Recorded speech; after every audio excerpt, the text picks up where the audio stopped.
"I'll be with you in a moment," flight attendant Jessica Parker said dismissively to the black man in seat 12B, not even making eye contact as she hurried past him toward the white woman who had just boarded. "Welcome aboard, Mrs. Chen. So lovely to see you again. Can I get you settled with some champagne while we prepare for takeoff?" Her voice was warm and attentive, a stark contrast to the curt acknowledgement she had given the passenger who had been waiting patiently for service. What Jessica didn't know was that the man she had just brushed aside wasn't just another passenger. In 15 minutes, she would discover that her career, her future, and everything she thought she knew about respect and consequences was about to change forever. Because sometimes, the person you ignore holds more power than you could ever imagine. Have you ever been overlooked or dismissed because someone made assumptions about who you are? This story illustrates what happens when prejudice meets reality most unexpectedly. If you believe everyone deserves equal treatment regardless of their appearance, hit that subscribe button and comment "equality" below to join our community fighting for respect and justice. The gleaming Boeing 737 sat majestically on the tarmac at Chicago O'Hare International Airport, its silver fuselage catching the afternoon sunlight as passengers made their way up the jet bridge for the 3-hour flight to Denver. Among them was Marcus Thompson, a distinguished black man in his late 40s, dressed in a simple dark polo shirt and khaki pants, carrying a well-worn leather briefcase that had seen countless business trips over the years. To any casual observer, Marcus appeared to be just another mid-level executive or consultant, perhaps a regional sales manager or IT specialist heading to a client meeting in Colorado. But appearances, as this story will reveal, can be devastatingly deceiving. Marcus Thompson was actually the founder and CEO of Thompson Aviation Group, a massive conglomerate that had quietly acquired controlling stakes in 17 different airlines over the past decade. His company's portfolio was worth $3.2 billion and included everything from regional carriers to major international airlines. Most remarkably, Marcus owned an 87% stake in the very airline he was boarding today, SkyWest Airlines, though he had deliberately kept his ownership structure hidden through a complex web of shell companies and investment funds. The reason for his secrecy wasn't modesty or privacy concerns. It was strategic intelligence gathering.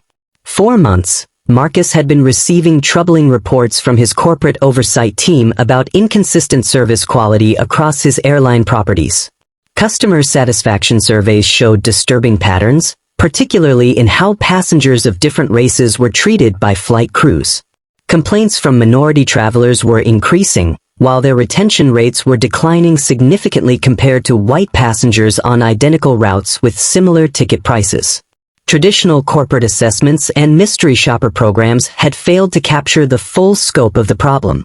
Flight crews knew when official evaluators were watching, and their behavior would temporarily improve for formal assessments. But what happened during routine flights, when crew members thought no one important was paying attention, remained hidden from executive oversight. That's why Marcus had decided to conduct his own undercover evaluation, traveling as an ordinary passenger to experience firsthand the service culture that was quietly driving away customers and damaging his company's reputation. Today's flight was the third in a series of covert assessments Marcus was conducting across his airline portfolio. The previous 2 flights had revealed concerning patterns of differential treatment, subtle but consistent biases in service delivery, and a troubling tendency for crew members to make assumptions about passenger worth based on appearance rather than actual customer value or airline loyalty status.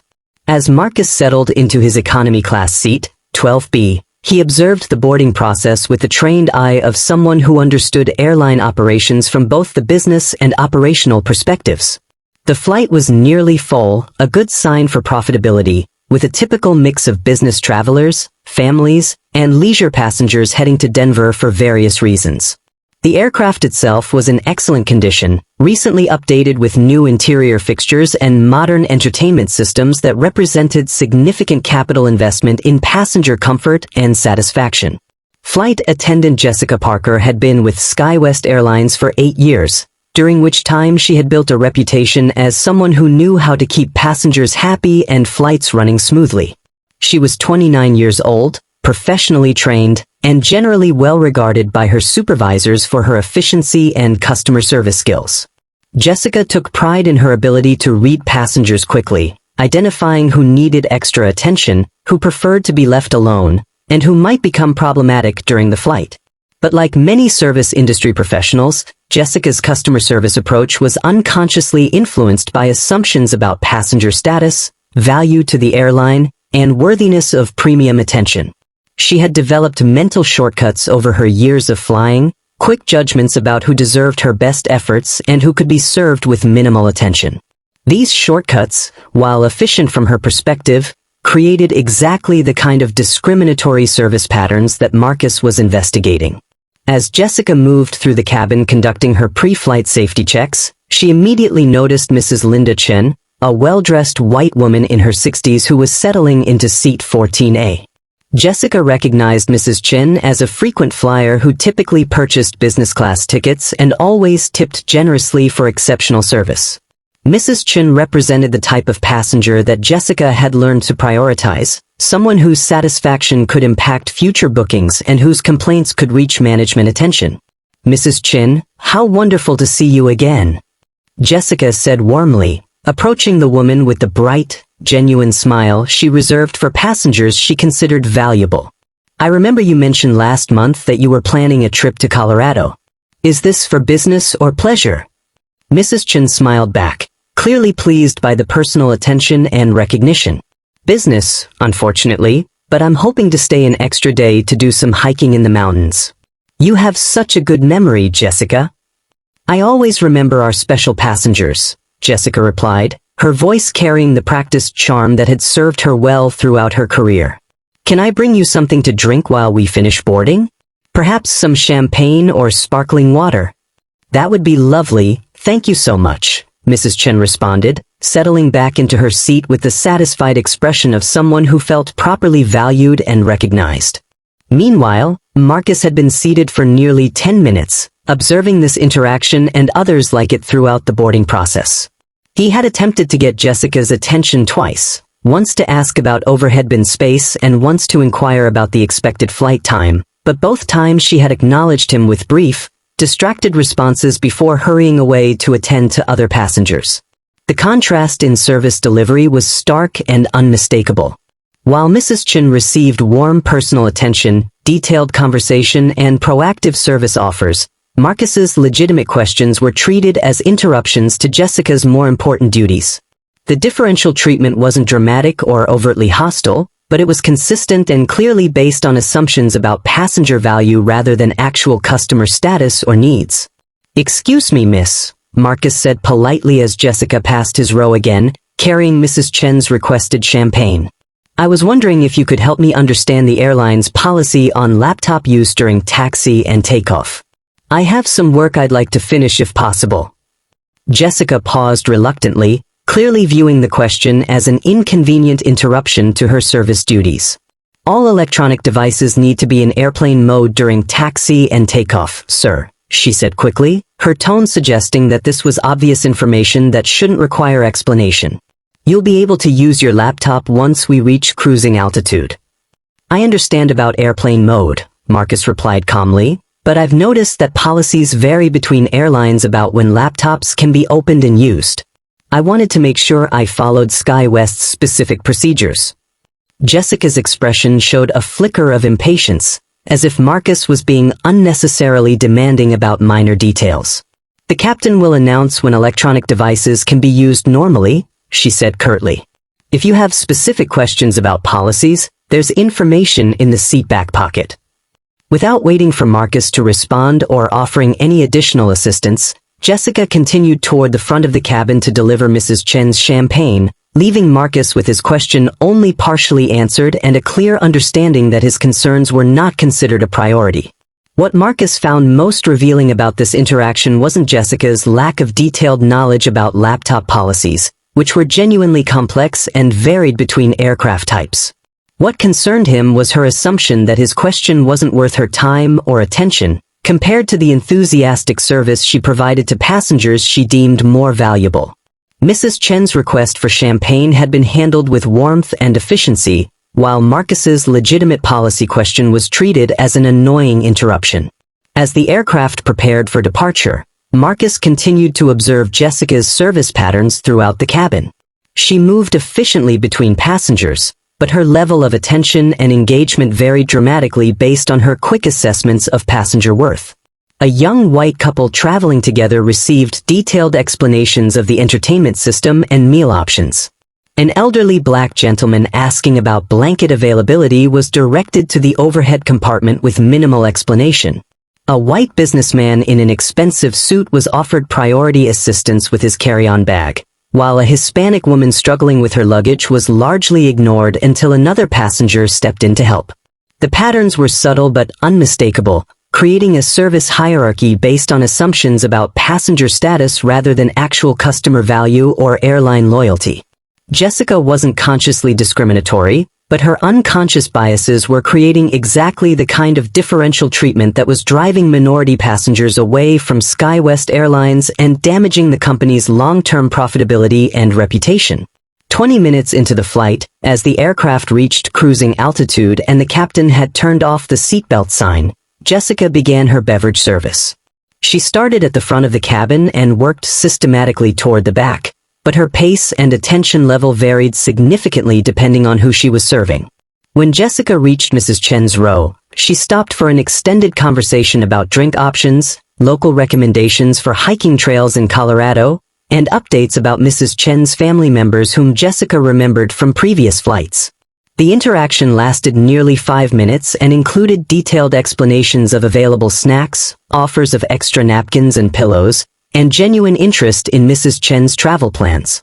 When Jessica finally reached Marcus's row, her demeanor shifted noticeably. "Beverage?" she asked briefly, holding her cart in position but not making eye contact or showing any interest in extended interaction. "I'd like a coffee, please, if you have it available," Marcus replied politely. Jessica reached into her cart and retrieved a small plastic cup of coffee, placing it on Marcus's tray table without ceremony. "Cream or sugar?" she asked, already preparing to move to the next passenger. "Both, please," Marcus said. "And could you tell me what snack options are available? I didn't eat lunch before boarding." Jessica's expression showed mild annoyance at the additional request. "We have pretzels or cookies," she said, reaching into her cart to grab a package of pretzels without asking Marcus's preference. "Anything else?" Her tone suggested that further questions would be unwelcome. "Actually, I'd prefer the cookies if that's possible," Marcus said, maintaining his polite tone despite Jessica's obvious desire to move on quickly. Jessica sighed softly and exchanged the pretzels for cookies, her body language making it clear that she considered this an unnecessary complication to her service routine. "There you go," she said, already turning her attention to the next passenger before Marcus could respond. The entire interaction lasted less than 90 seconds, a stark contrast to the extended, personal service that Mrs. Chen and other passengers had received. Marcus had been treated as a routine transaction to be completed as quickly as possible, while others were engaged as valued customers worthy of personal attention and care. But the most telling moment came when Jessica reached the passenger directly behind Marcus, a young white woman traveling alone who appeared to be college-aged and was dressed casually in jeans and a sweatshirt. Despite her youthful appearance and modest clothing, Jessica's tone immediately became warmer and more engaging. "And what can I get for you, sweetie?" Jessica asked with a genuine smile. "We have coffee, soft drinks, juice, or water. And I have both pretzels and cookies for snacks if you're hungry." The young woman was offered the same beverage and snack options that Marcus had requested, but with a completely different energy and attention level. Jessica explained the different soft drink options, described both snack choices in detail, and even offered to bring the woman a blanket when she mentioned feeling a bit cold. Marcus listened to this interaction from his seat directly in front, recognizing it as the final piece of evidence he needed to confirm the discriminatory service patterns that were plaguing his airline. The differential treatment wasn't based on passenger age, ticket price, or any legitimate customer service criteria. It was based on unconscious assumptions about who deserved respect, attention, and quality service. As Jessica continued her service rounds, Marcus made careful mental notes about every interaction he observed. The patterns were consistent throughout the cabin. White passengers received warmer greetings, more detailed explanations, proactive service offers, and extended personal attention. Passengers of color were served efficiently but with minimal engagement, shorter conversations, and clear signals that their requests were considered interruptions to more important duties. What made the situation particularly problematic from a business perspective was that Jessica's assumptions about passenger value were completely disconnected from actual customer worth. Marcus knew from his company's customer databases that several of the minority passengers receiving substandard service were actually high-value frequent flyers who generated significant annual revenue for the airline. Meanwhile, some of the white passengers receiving premium attention were occasional travelers with minimal customer lifetime value. Jessica's discriminatory service delivery wasn't just morally problematic, it was economically destructive. She was alienating valuable customers while expending extra effort on passengers who generated less revenue for the airline. The business case for equal service wasn't just about fairness. It was about maximizing customer satisfaction and loyalty across all demographic groups.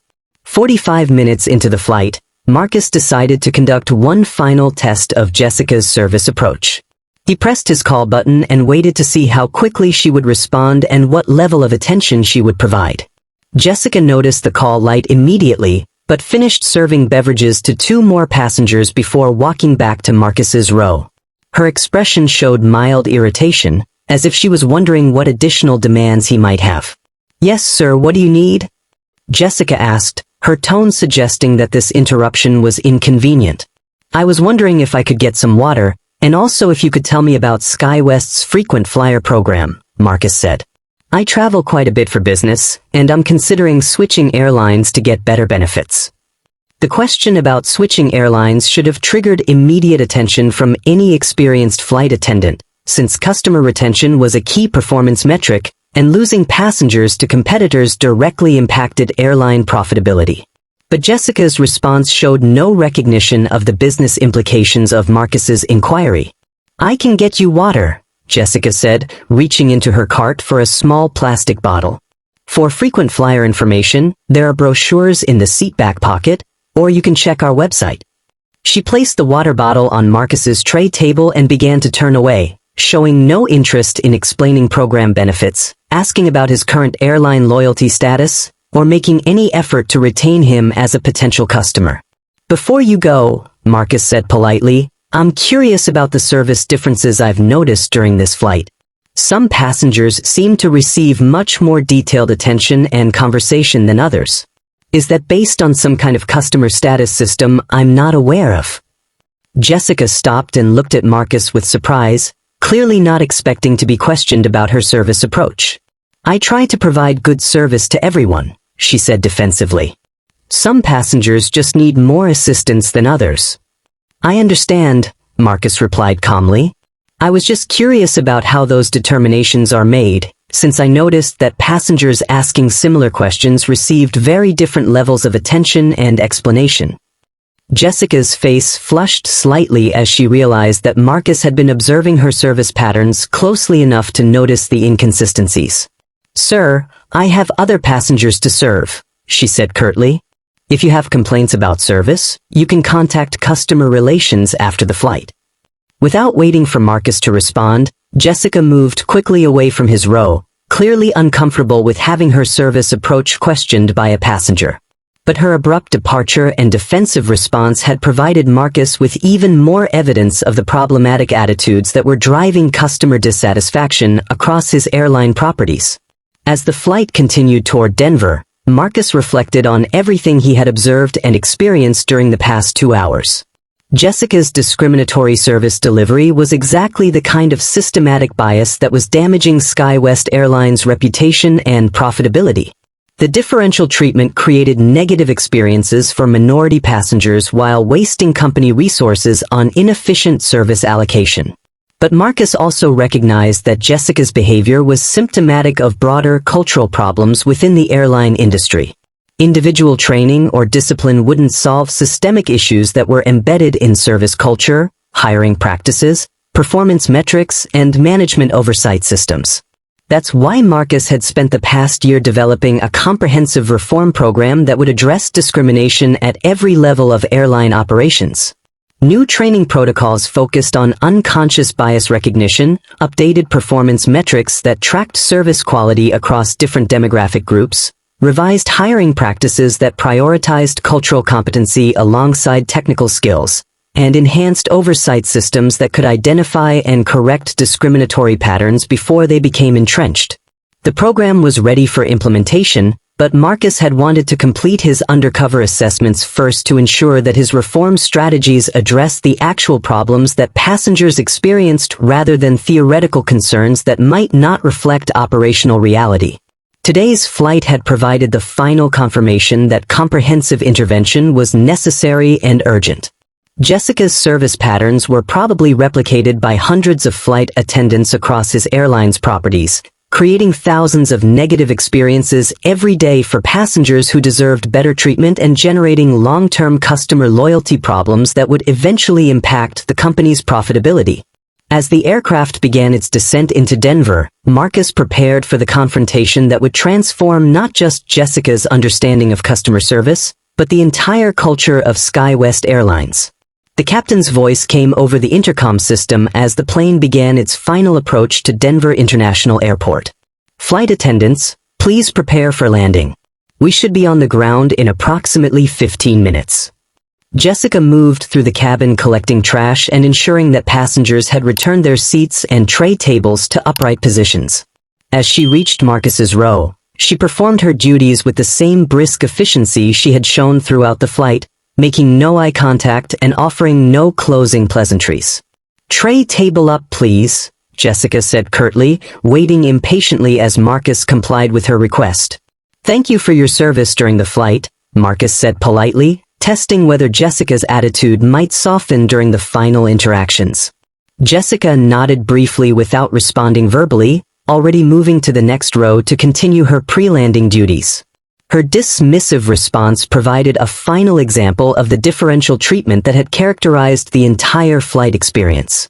As the aircraft touched down smoothly at Denver International Airport and taxied toward the gate, passengers began gathering their belongings and preparing to disembark.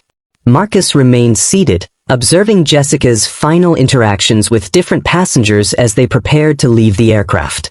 "Mrs. Chen, I hope you have a wonderful time hiking in Colorado," Jessica said warmly as the woman passed her station at the front of the cabin. "Please let me know how the trails are when you fly back with us next month." "Thank you so much for everything, Jessica," Mrs. Chen replied. "You always make flying with SkyWest such a pleasant experience." Similar warm farewell exchanges occurred with several other passengers whom Jessica had favored during the flight, while passengers she had largely ignored received minimal acknowledgement as they departed. When Marcus reached the front of the cabin, Jessica offered a perfunctory, "Thank you for flying SkyWest," without making eye contact or showing any recognition that he had been a passenger on her flight for the past 3 hours. "Actually, Jessica," Marcus said, stopping directly in front of her, "I'd like to speak with you for a moment before I leave."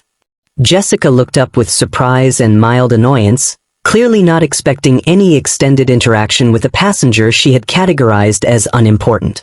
"Sir, I need to prepare for the next flight. If you have concerns about service, customer relations can help you." "I think you'll want to hear what I have to say," Marcus replied calmly, reaching into his briefcase to retrieve a leather portfolio that he opened to reveal official SkyWest Airlines executive identification. Jessica's expression changed immediately as she saw the corporate credentials, her face cycling through confusion, recognition, and growing horror as the implications became clear. "My name is Marcus Thompson," he continued, his voice remaining calm but carrying new authority that commanded Jessica's complete attention. "I'm the founder and CEO of Thompson Aviation Group, which owns 87% of SkyWest Airlines. I've been conducting an undercover assessment of our service quality, and I've observed some concerning patterns during today's flight." The color drained from Jessica's face as she processed what Marcus was telling her. The passenger she had dismissed and ignored throughout the flight wasn't just another traveler. He was the owner of the entire airline, her ultimate boss, and someone who had witnessed firsthand every discriminatory interaction she had engaged in during the past 3 hours. Mr. Thompson, I had no idea, Jessica stammered, her voice barely above a whisper as she struggled to comprehend the magnitude of her mistake. If I had known who you were, I would have. That's exactly the problem, Marcus interrupted gently but firmly. The quality of service that passengers receive should never depend on who they are or whether crew members recognize their importance. Every passenger deserves the same level of respect and attention that you would provide if you knew they own the airline. Jessica's hands trembled as she realized that her career was likely over, that her discriminatory behavior had been observed and documented by the one person who had ultimate authority over her employment and future in the aviation industry. I can explain, Jessica said desperately. Mrs. Chen is a frequent flyer who always provides feedback to management about service quality. I was just trying to ensure that our valued customers received appropriate attention. Marcus shook his head sadly. Jessica, I have access to our customer database, and I know that several passengers you largely ignored today are actually higher value customers than Mrs. Chen. Your assumptions about passenger worth were completely disconnected from actual customer data. He paused, allowing the implications of his statement to sink in before continuing. More importantly, you created differential service experiences based on your personal judgments about who deserved respect and attention. That kind of discriminatory treatment is exactly why we're losing customers and damaging our reputation. At this point, other passengers had finished deplaning, leaving Marcus and Jessica alone in the aircraft with the cleaning crew, who were preparing the cabin for the next flight. Jessica looked around desperately, perhaps hoping for support or intervention that wasn't coming. Please, Mr. Thompson, Jessica pleaded, tears beginning to form in her eyes. I've been with SkyWest for 8 years. I've never had any formal complaints about my service. I really didn't mean to treat anyone poorly. Marcus studied Jessica's face, seeing genuine distress but also recognition that her excuses weren't addressing the fundamental problems he had observed. Jessica, the issue isn't your intentions or your formal complaint record. The issue is the systematic differential treatment that created negative experiences for passengers based on your assumptions about their race and worth. He opened his portfolio and showed Jessica a tablet displaying customer satisfaction data broken down by demographic groups. These numbers show that passengers of color consistently rate their flight experiences lower than white passengers on identical routes with identical service offerings. What I witnessed today helps explain why those disparities exist. Jessica looked at the data with a growing understanding of how her individual service decisions contributed to broader patterns of customer dissatisfaction and business performance problems. What happens now? Jessica asked quietly, recognizing that her future with the airline was probably over regardless of what explanations or apologies she might offer. Marcus closed his portfolio and looked directly at Jessica. What happens now is that you're going to help me understand how these service patterns developed and what we need to change to prevent them from continuing. Jessica's expression showed surprise that Marcus wasn't immediately terminating her employment, but was instead asking for her input on systematic problems. Over the next week, you're going to work with our corporate training team to analyze today's service interactions and identify the decision-making processes that led to discriminatory treatment, Marcus continued. You'll help us develop new training protocols that address unconscious bias in passenger service, and you'll participate in rolling out those programs to other flight attendants across our airline system. Jessica looked confused, uncertain whether Marcus was offering her a chance at redemption or simply delaying her inevitable termination. This is your opportunity to transform a career-ending mistake into a learning experience that benefits thousands of passengers and hundreds of your colleagues, Marcus explained. But it requires you to acknowledge the problems honestly, commit to genuine change, and take responsibility for ensuring that other flight attendants don't make the same mistakes you made today. Jessica wiped tears from her eyes and nodded slowly. I want to do better, Mr. Thompson. I never thought of my service approach as discriminatory, but I can see now how my assumptions affected passenger experiences. Good, Marcus replied. Because changing individual behavior is only the first step. We need to transform the entire culture of customer service across our airline system, and that requires people who understand the problems from personal experience and are committed to being part of the solution. Over the following weeks, Jessica worked extensively with Marcus's corporate reform team, analyzing her service patterns, identifying the unconscious biases that had influenced her decision-making, and developing training materials that would help other flight attendants recognize and correct similar problems in their own customer interactions. The program that emerged from this collaboration became a model for the aviation industry, demonstrating how individual incidents of discrimination could be transformed into catalysts for systematic cultural change. Jessica's experience became a case study used in training sessions across Thompson Aviation Group's 17 airline properties, showing hundreds of flight attendants how unconscious assumptions about passenger worth could create discriminatory service experiences that damaged customer relationships and business performance. I learned that treating passengers differently based on my assumptions about who they were wasn't just morally wrong, it was bad business, Jessica explained during one training session 6 months after her encounter with Marcus. Customers who feel disrespected and ignored don't become loyal passengers, regardless of how efficiently we serve them.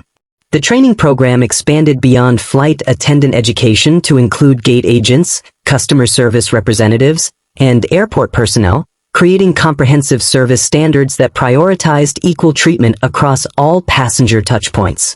Marcus continued his undercover assessments across other airlines in his portfolio, using each experience to refine and improve the reform programs that were transforming customer service culture throughout his aviation empire. What happened with Jessica on that flight to Denver was a turning point, not just for her career, but for our entire approach to customer service excellence, Marcus reflected during an industry conference presentation about discrimination in aviation. Individual accountability combined with systematic culture change created measurable improvements in customer satisfaction across all demographic groups. The data supported his conclusions. Within 1 year of implementing the comprehensive anti-discrimination training program, customer satisfaction scores among minority passengers increased by 32% across Thompson Aviation Group properties. Employee retention rates improved as flight attendants reported greater confidence in their ability to serve all passengers effectively, and customer loyalty metrics showed significant gains in previously underserved demographic segments. The business case for equal treatment isn't complicated, Marcus told the conference audience. When you provide excellent service to everyone, you build a stronger customer base, reduce complaint resolution costs, and create positive word-of-mouth marketing that attracts new passengers from all communities. Jessica, now serving as a senior customer service trainer for Thompson Aviation Group, frequently spoke alongside Marcus at industry events, sharing her personal transformation from unconscious bias to leadership in cultural change. My encounter with Mr. Thompson taught me that respect isn't something you earn through appearance or assumptions about status, Jessica explained to audiences of airline professionals. It's something every passenger deserves from the moment they board our aircraft until they reach their destination. The story of Flight 127 became more than just a viral video or social media sensation. It became a demonstration of how individual courage in confronting discrimination, combined with systematic commitment to cultural change, could transform entire industries. Marcus Thompson continued to travel regularly on his airline, sometimes revealing his identity to employees and sometimes maintaining his undercover assessments, but always ensuring that every passenger received the same level of respect and service excellence that had become the standard across Thompson Aviation Group. And Jessica Parker, the flight attendant who had once dismissed a passenger based on unconscious assumptions about his worth, became one of the most effective advocates for equal treatment in the aviation industry, proving that even the most entrenched biases could be transformed through accountability, education, and genuine commitment to change. If this story resonated with you, remember that change often begins with individuals refusing to accept discrimination as normal business practice. Share your own experiences with service bias in the comments below. Hit subscribe if you believe in equal treatment for all passengers. And remember that sometimes the person you ignore might be the one with the power to transform your entire industry.